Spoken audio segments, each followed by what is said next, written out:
You are listening to the official soundtrack of India's foreign policy.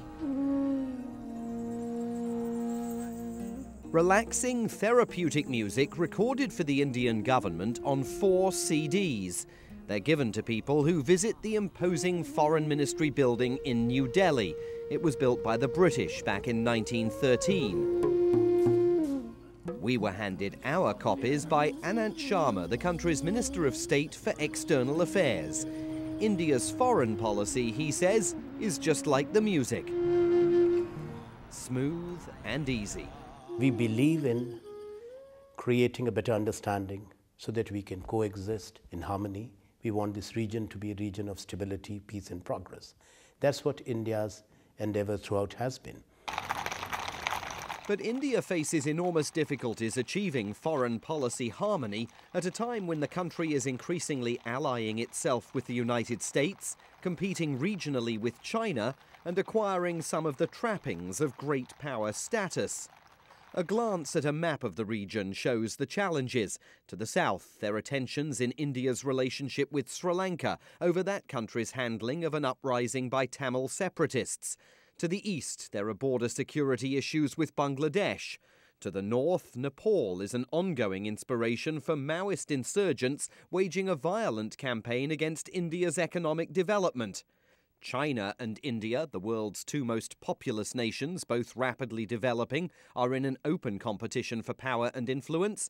And then there are the greatest sources of local instability: Afghanistan, where the struggle continues against Islamic extremism, and Pakistan, like India, armed with nuclear weapons.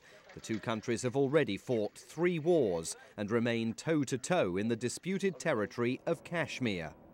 Well, historically, we have had problems in finding a harmonious environment in our neighborhood.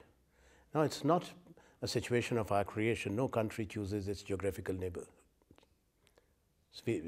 We also do not. For example, says the Indian government, look at the trouble Pakistan caused last November when militant terrorists based on Pakistani soil launched 3 days of deadly attacks on Mumbai. They came after months of gradually warming relations between New Delhi and Islamabad, a process that the Indians say the attacks derailed. There cannot be the pretense of talks in the tragic backdrop what we are talking. There has to be trust. Talks can proceed, confidence can be built when the trust quotient is high. Here they have just knocked that trust quotient completely. But you don't sound like a man who thinks that that relationship is going to get back on anything approaching a positive track anytime soon. Well, it can only get back on the positive track if there is sincere and demonstrated action and the perpetrators are brought to justice. We cannot have these attacks and talks, and we cannot just be smiling at each other saying that the peace process is on and you come and kill our people. And don't act against the perpetrators. That's not on. As a direct result of last November's attacks, the Indian government says it's improved shoreline security. But it was already in a broader process of beefing up its military forces. India has 2 additional aircraft carriers on order, is building 3 nuclear-powered submarines, and has negotiated more than $1 billion of procurement contracts with Israeli defense suppliers. Government supporters argue that as the region's leading democracy, India has to raise its military profile in the neighborhood. Shashi Tharoor, a former Under-Secretary General of the United Nations, is now running for a parliamentary seat in India's general election. People naturally tend to see it a little bit as Goliath, but it hasn't conducted itself as Goliath. Indeed, there are many Indians who would like India to flex its muscles more in the neighborhood than it's done. But to say that India is responsible for every one of the dysfunctionalities in these relationships is simply not fair. The flexing of muscle, even symbolically, in the Republic Day military parade that rumbles through the heart of New Delhi every January, is a projection of power that Indian officials and analysts say they want the world to notice. Especially in India, there is a perception that we are an important global player, and we feel the need for the rest of the world to recognize that. Swapna Naidu is with the Centre for Land Warfare Studies, the Indian Army's own think tank. She argues the country's growing power on the world stage can be a positive force, encouraging the resolution of conflicts that have dominated the region for 60 years. Absolutely, but I think it also propels where Indian foreign policy is going now. Because I think this resolution to these conflicts is the first step towards anything positive.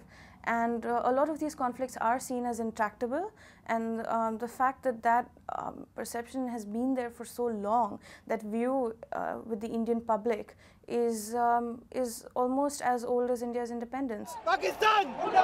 The views of the Indian public do help drive the country's foreign policy makers. Demonstrations against Pakistan after last November's attacks influenced the government's response. And on a daily basis, many Indians exude confidence and pride in the country's growing prowess. The lowly paid car park attendant in New Delhi's Connaught Place spends his day nudging hundreds of vehicles into parking positions like a contortionist. But he also dreams of Indian greatness. Our country is still number 2 in the world. We're fighting to be number 1, and we will be number 1. India, we asked him, could it really be number 1? Number 1.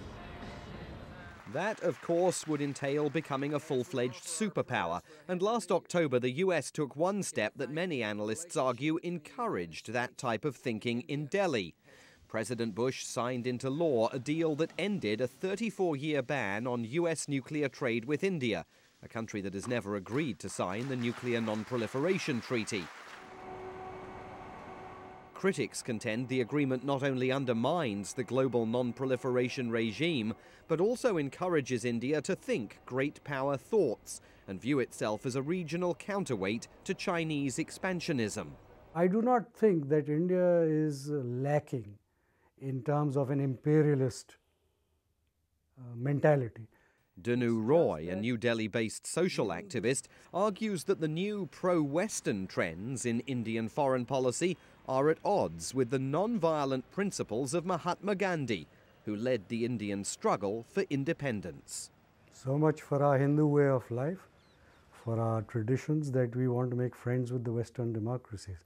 I don't think the two match. Who's exporting all that toxic waste to India? It's France, Germany, all those Western democracies we admire so much.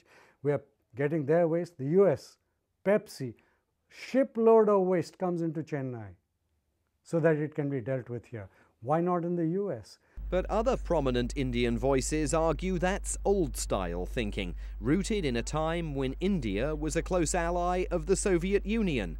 Today, as the country's economy expands and India expresses a new confidence on the world stage, novelist and author Gurcharan Das argues it needs a close relationship with Washington to balance the pressures it faces in its own region. I value it because our two neighbors, Pakistan and China, are allies. They are military allies. In fact, they are nuclear arms allies. China has given nuclear technology to Pakistan. So, as just a prudent citizen of India, I worry. I worry, and I feel we do need friends in a world where when both your neighbors are in this kind of an alliance. The Indian government says it seeks to create a world of justice, equity, security and hope. But it's a global ambition that is being pursued in one of the world's unruliest neighborhoods. The Foreign Ministry's soundtrack of therapeutic music remains an expression of harmony that has not yet been realized in many of India's changing global relationships.